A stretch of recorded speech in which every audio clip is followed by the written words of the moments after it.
Now, in the next 15 years, the average Aussie could receive $320,000 in inheritance. The $3.5 trillion wealth transfer is being dubbed the economic tsunami. But do we talk about it enough? Do you talk about it if you are closing in on the end of your innings on how you'd like your inheritance to be used or utilised? And do you have the right to do such? And if you are going perhaps to receive it, should you ask the same question?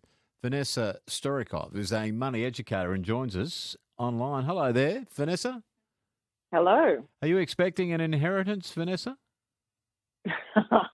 Well, let's just say the day my father sold his place on Ocean Street, Bondi, and moved to Gunnedah, New South Wales, was probably the day that we realised down the track that, real estate, huh? What a missed opportunity. Well,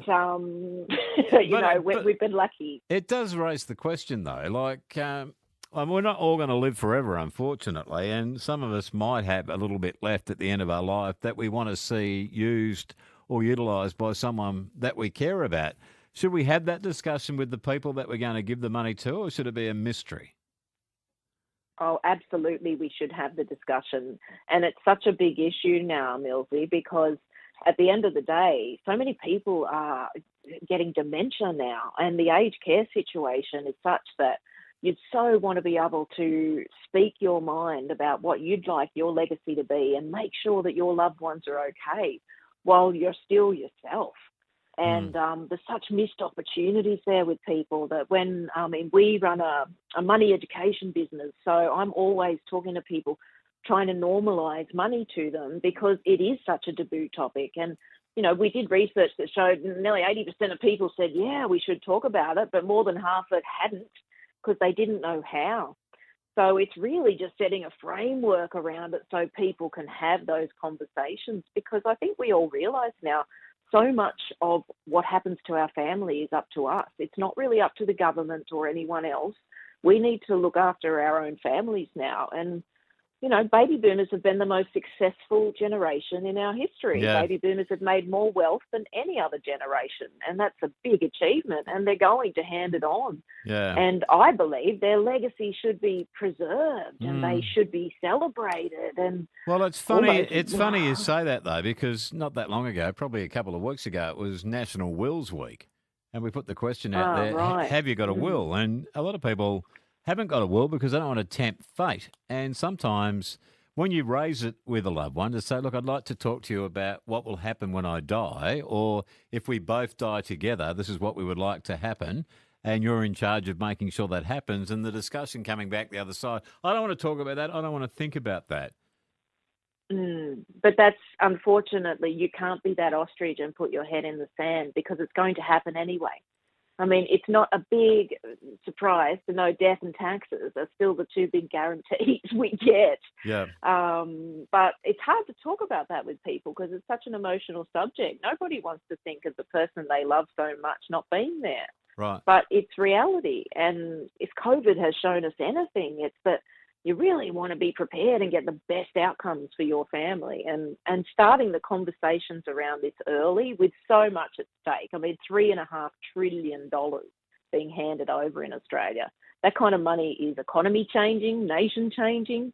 Now imagine if that next generation invests that money well, what we could become, because we're already the fourth largest savings pool in the world. Well, that's true. Although, if you talk to any good solicitor who specialises in doing estates, they'll argue that if it's not clear cut and it cannot be supported under law, you need to be very careful about how you actually do apply your wealth. For example, let's say that you have 4 kids that should get a share of the will, for example, and you don't like one of them for whatever reason.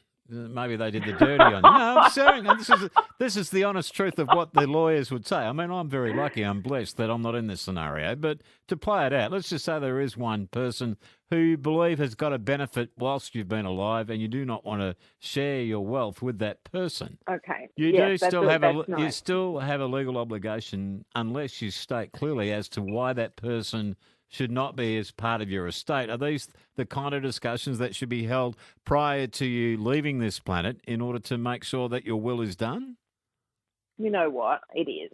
And as much as you'd like to think you can die and get out of that one last confrontation, I actually believe that for everyone left, for the siblings left in that sort of situation, it needs to be said in front of everyone. But if you've got a genuine reason, which I'm sure people have, then it should be okay. If you have received so much more, or you've got so much wealth that you don't need it, like that's the case too. And I know a lot of people who've said, well, my sister's got it or whatever, I didn't need the money, and they did, and they were fine with that. But you see other high-profile billionaires that's still involved with family disputes years and years down the track. And that is also a shame. Imagine if all the pre-planning had been done and they'd actually had these combos. But there's so much at stake there. There's so much at stake that we couldn't understand, I guess, half of what goes on behind the scenes. So what do you do? Do you call all the family together and say, righto, I'd just like to go through my last will and testimony with you prior to me dying? I mean, do you do that while you're on sound mind? Are you as basic as that, or is there a different way of doing it? Well, I think you could dress it up a little, Millsy. Like, I think we could make it a bit of an event, really. I'd call it a legacy meeting. And, you actually talk about, really, positive things. Yeah. So there'd be people that reading of a will. There's people that are listening to us right now that would ring up and say, I've been exposed to that, where, I'm a beneficiary and I've been told this is what I can expect when a person dies. You reckon those discussions have taken place? Oh, yeah, for sure. For sure they have. And a lot of family businesses work that way. A lot of business, families that have built wealth through their business certainly have talked about who gets what and who runs. The same with people on the land. I think a lot of people on the land have been really good at succession. And part of that is how you pay for it, who gets what too. That's true. They're probably in front of the curve with our city slickers. It's an intriguing topic and one that I'd like to talk about today. It's not an easy one to talk about. Vanessa, thanks for your time. I really appreciate it. And if anyone wants any more information, there's a free tool on my website, vanessastoykov.com, where you can just download a guide of just questions to think about. It's not legal advice, just questions for you to ponder. Righto. Good on you. Thanks for your time. Thanks for having me. Good on you. Vanessa Stoykov there, money educator. Relive footy's greatest moments. Let's kick the sixth goal. Brereton's down. Defining performances. Final play of the season. Ball at the top of the goal square. Nick Davis. And everything in between. There's a fire in the scoreboard. That scoreboard will be destroyed. From the heroes that were there. Paul Salmon, welcome to you. Thank you, Shane. It was a significant day. The context of the day was extraordinary. With footy then and now. Available wherever you get your podcasts.